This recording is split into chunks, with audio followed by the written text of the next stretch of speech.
Hello, dear students. Welcome to Sociology class. Myself, Sri G.D. Kadalagi. Dear students, in the last class, we discussed meaning and definition of culture. Today, we will discuss the another one most important concept, the characteristics of culture. ಆತ್ಮೀಯ ವಿದ್ಯಾರ್ಥಿಗಳೇ, ಸಮಾಜಶಾಸ್ತ್ರ ತರಗತಿಗೆ ತಮ್ಮನ್ನು ಸ್ವಾಗತ ಕೋರುತ್ತಾ ನಾನು G D ಕಡಲಗಿ. ಈ ಮೊದಲಿನ ಅವಧಿಯಲ್ಲಿ ಸಂಸ್ಕೃತಿಯ ಅರ್ಥ ಮತ್ತು ವ್ಯಾಖ್ಯೆಯ ಕುರಿತು ತಿಳಿದುಕೊಂಡಿದ್ದೇವೆ. ಇವತ್ತು ಇನ್ನೊಂದು ಅದರ ಮುಂದಿನ ಪರಿಕಲ್ಪನೆಯಾಗಿರುವಂಥ ಸಂಸ್ಕೃತಿಯ ಗುಣಲಕ್ಷಣಗಳ ಕುರಿತು ಚರ್ಚಿಸೋಣ.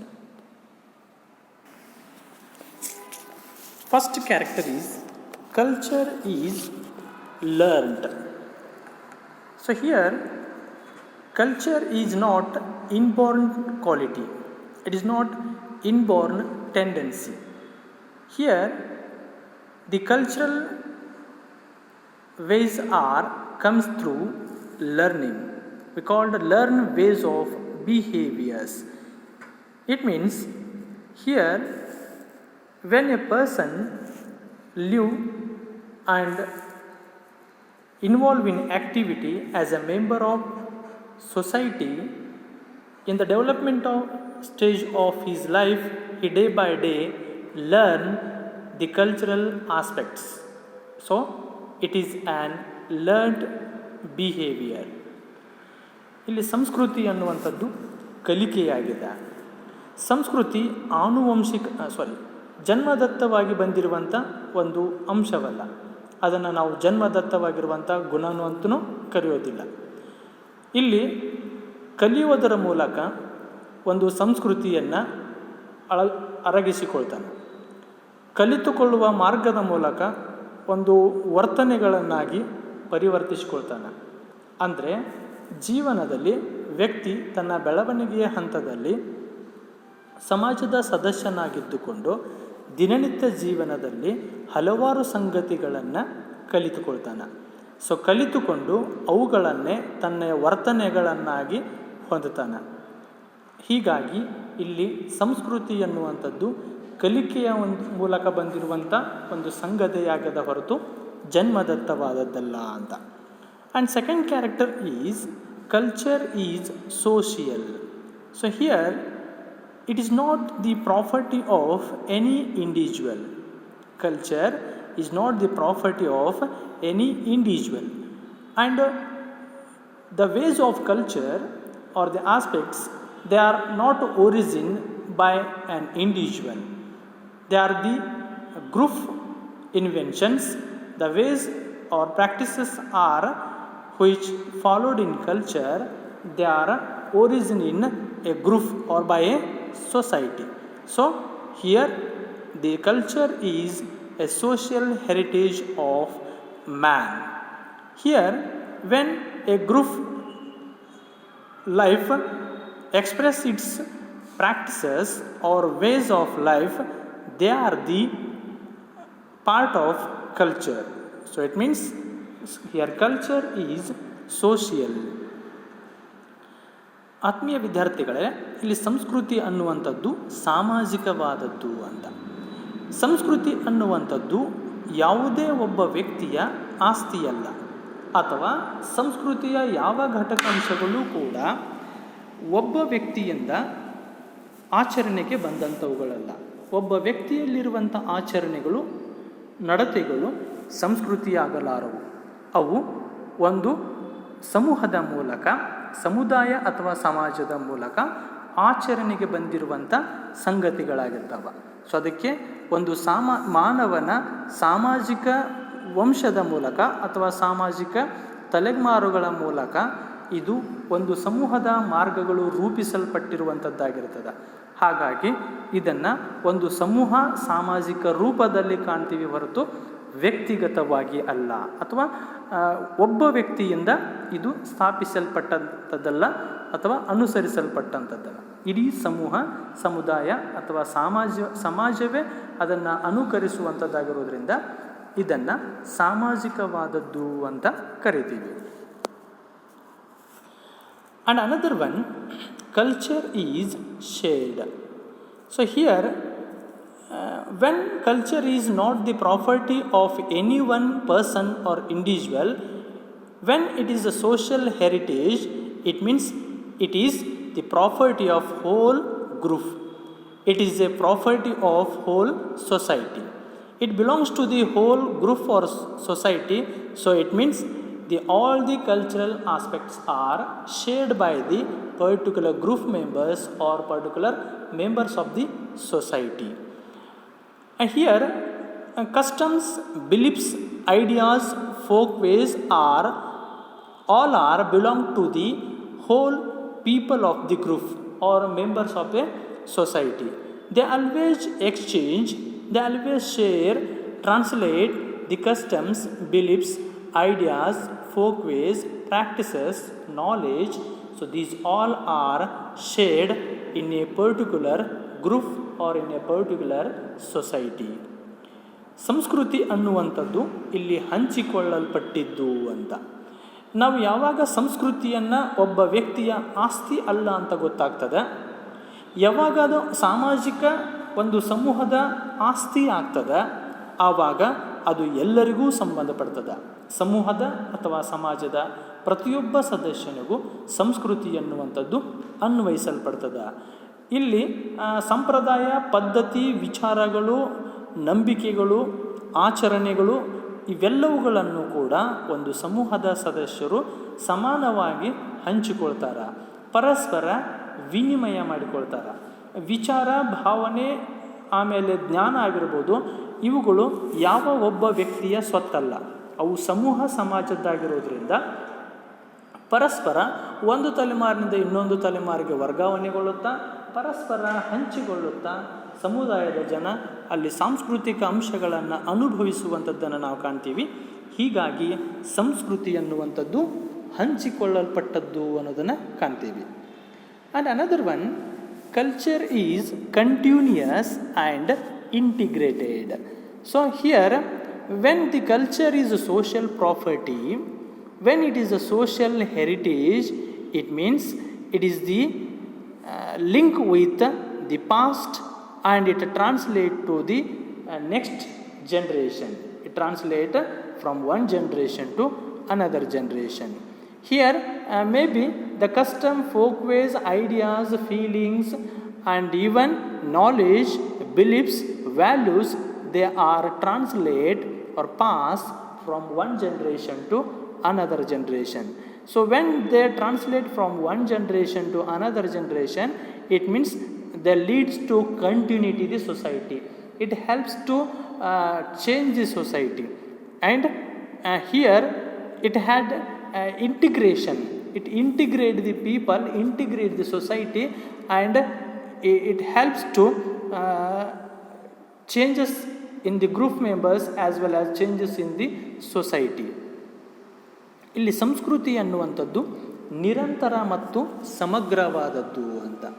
ಯಾವಾಗ ಸಂಸ್ಕೃತಿ ಒಂದು ಸಾಮಾಜಿಕ ಆಸ್ತಿ ಆಗ್ತದೆ ಅಥವಾ ಒಂದು ಸಾಮಾಜಿಕ ಪರಂಪರೆ ಆಗ್ತದೆ, ಆವಾಗ ಆ ಒಂದು ಸಾಮಾಜಿಕ ಆಸ್ತಿ ಪರಂಪರೆ ಅನ್ನುವಂಥದ್ದು ಒಂದು ತಲೆಮಾರಿನಿಂದ ಇನ್ನೊಂದು ತಲೆಮಾರಿಗೆ ನಿರಂತರವಾಗಿ ವರ್ಗಾಯಿಸ್ತಾ ಹೋಗ್ತದೆ. ಹಿಂದಿನ ಸಾಂಸ್ಕೃತಿಕ ಅಂಶಗಳು ಮುಂದೆ ಭವಿಷ್ಯತ್ತಿನಲ್ಲಿ ಒಂದು ತಲೆಮಾರಿನಿಂದ ಇನ್ನೊಂದು ತಲೆಮಾರಿಗೆ ವರ್ಗಾವಣೆ ಆಗ್ತಾ ಸಾಗುವಂಥದ್ದನ್ನು ನಾವು ಕಾಣ್ತೀವಿ. ಅಂದರೆ ಯಾವಾಗಲೂ ಸಂಸ್ಕೃತಿ ಒಂದು ಸಮಾಜಕ್ಕೆ ನಿರಂತರತೆಯನ್ನು, ಸಮೂಹ ಸಮುದಾಯದ ನಿರಂತರತೆಗೆ ಒಂದು ತಳಹದಿಯನ್ನು ಒದಗಿಸಿಕೊಡ್ತದೆ. ಅಷ್ಟೇ ಅಲ್ಲದೆ ಸಂಸ್ಕೃತಿ ಅನ್ನುವಂಥದ್ದು ಒಂದು ಸಮಾಜದ ಸಮಗ್ರತೆಗೆ, ಒಟ್ಟು ಅಸ್ತಿತ್ವವನ್ನು ವ್ಯಕ್ತಪಡಿಸುವಂಥ ಸಂಗತಿಯಾಗಿದೆ.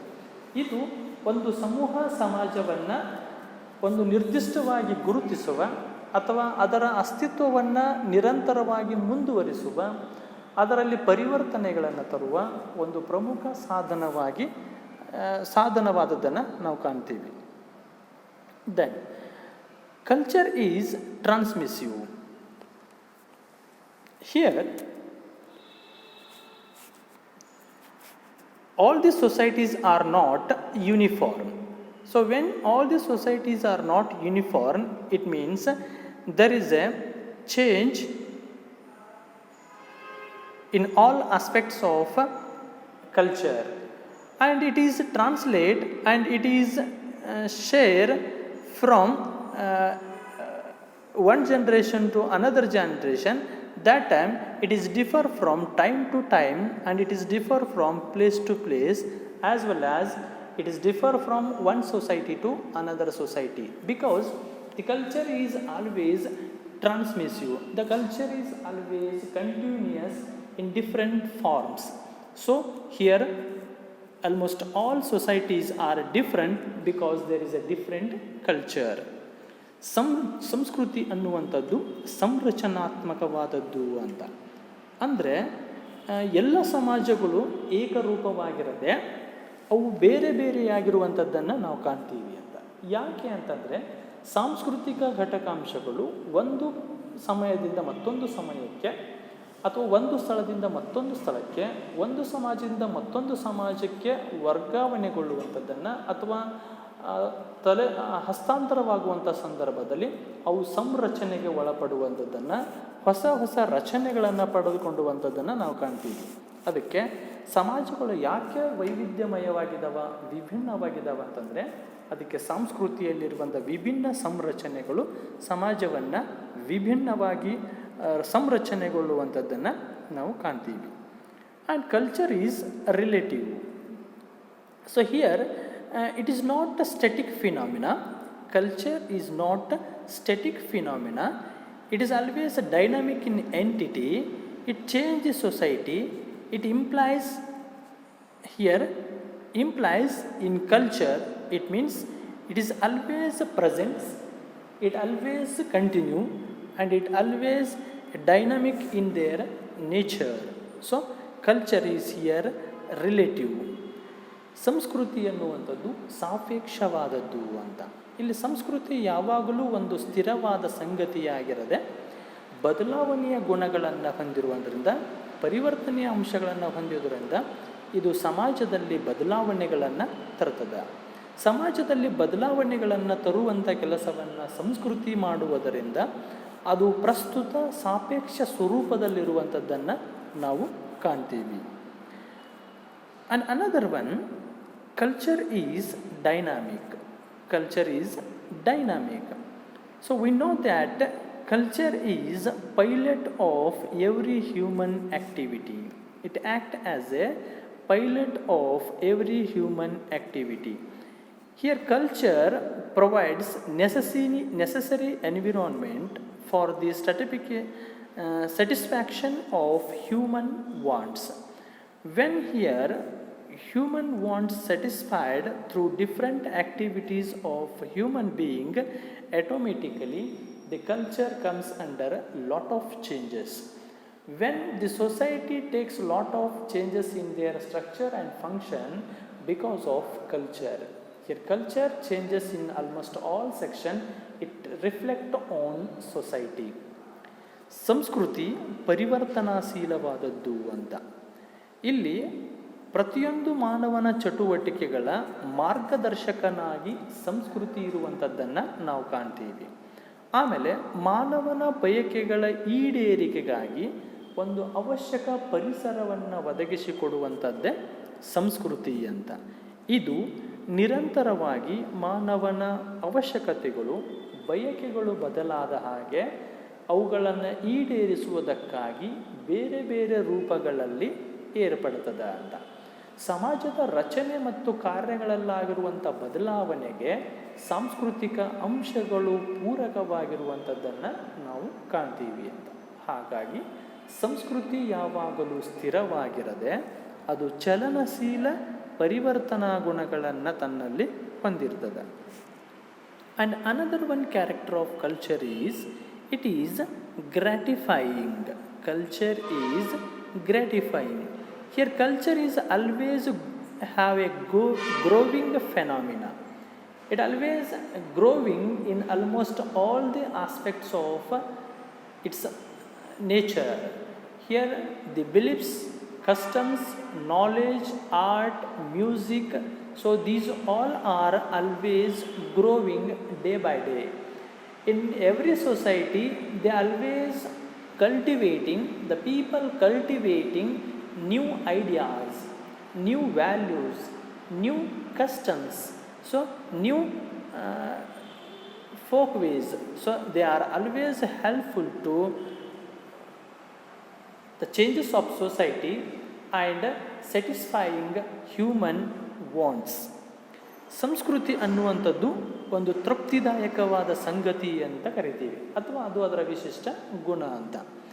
ಸಂಸ್ಕೃತಿ ಯಾವಾಗಲೂ ಬೆಳೆಯುತ್ತಿರುವಂಥ ಒಂದು ಸಂಗತಿಯಾಗಿರೋದ್ರಿಂದ ಮಾನವನ ಆಸೆ ಆಕಾಂಕ್ಷೆಗಳು ಬಯಕೆಗಳು ಬದಲಾದ ಹಾಗೆ ಅಥವಾ ಹೆಚ್ಚಿಗೆ ಆದ ಹಾಗೆ ಅವುಗಳನ್ನು ಈಡೇರಿಸುವುದಕ್ಕಾಗಿ ಸಂಸ್ಕೃತಿ ವಿವಿಧ ರೂಪಗಳಲ್ಲಿ ತನ್ನಲ್ಲಿ ಬದಲಾವಣೆಗೊಂಡು ಅವುಗಳನ್ನು ಈಡೇರಿಸುವಂಥ ಪ್ರಯತ್ನವನ್ನು ಮಾಡ್ತದೆ. ಸೊ ಇಲ್ಲಿ ಸಮಾಜ ಸಮೂಹದ ಸದಸ್ಯರ ತೃಪ್ತಿಯ ಸಂಗತಿಯಾಗಿ ನಾವು ಸಂಸ್ಕೃತಿಯನ್ನು ಕಾಣ್ತೀವಿ ಅಂತ.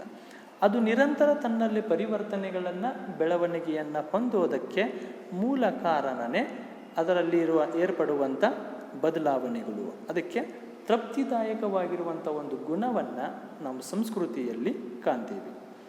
And another one, culture is ideational. Here, the members of society provides a psychological meaning to their own cultural traits. In every society, the members always psychologically think that the cultural traits are always helpful, they are ideational to their every activity or their life. It decides a group or society's life, as well as it provides a particular ways which are helpful to meaning his life. ಇಲ್ಲಿ ಸಂಸ್ಕೃತಿ ಅನ್ನುವಂಥದ್ದು ಆದರ್ಶವಾದದ್ದು ಅಂತ. ಒಂದು ಸಮಾಜದ ಸದಸ್ಯರು ಒಂದು ಅರ್ಥಪೂರ್ಣವಾಗಿರುವಂಥ ಸಾಂಸ್ಕೃತಿಕ ಗುಣಗಳನ್ನು ತಮ್ಮಲ್ಲಿ ಹೊಂದಲಿಕ್ಕೆ ಮನೋವೈಜ್ಞಾನಿಕ ದೃಷ್ಟಿಕೋನದಲ್ಲಿ ಅರ್ಥೈಸುವಂಥದ್ದನ್ನು ನಾವು ಕಾಣ್ತೀವಿ ಅಂತ. ಅಂದರೆ ಸಂಸ್ಕೃತಿ ಅನ್ನುವಂಥದ್ದು ಒಳ್ಳೆಯದು ಅಥವಾ ಆದರ್ಶಾತ್ಮಕ ಅನ್ನುವಂಥ ಸಂದರ್ಭದಲ್ಲಿ ವ್ಯಕ್ತಿಯ ಜೀವನವನ್ನು ಯಾವುದು ಸುಗಮವಾಗಿಸ್ತದೆ ಅಥವಾ ಅರ್ಥಪೂರ್ಣವನ್ನಾಗಿಸ್ತದೆ, ವ್ಯಕ್ತಿಯ ಜೀವನ ಸಮೂಹ ಜೀವನವನ್ನು ಅರ್ಥಪೂರ್ಣಗೊಳಿಸುವ ಆದರ್ಶಗೊಳಿಸುವಂತಹ ಒಂದು ಗುಣಗಳನ್ನು ಮಾರ್ಗಗಳನ್ನು ನಾವು ಸಂಸ್ಕೃತಿಯಲ್ಲಿ ಕಾಣ್ತೀವಿ. ಯಾವ ವ್ಯಕ್ತಿ ಸಾಂಸ್ಕೃತಿಕ ನೆಲೆಗಟ್ಟಿನ ಮೇಲೆ ತನ್ನ ಜೀವನವನ್ನು ಕಟ್ಟಿಕೊಳ್ತಾನೆ ಅದು ಆದರ್ಶ ಅಂತ. ಯಾವ ವ್ಯಕ್ತಿ ಸಂಸ್ಕೃತಿಯನ್ನು ಮರಿತಾನ ಅವನಿಗೆ ಅಸ್ತಿತ್ವ ಇಲ್ಲ ಅನ್ನುವಂಥದ್ದನ್ನು ನಾವು ಕಾಣ್ತೀವಿ. So these are the some characteristics of culture. Dear students, next time we are discussing types of culture. Thank you.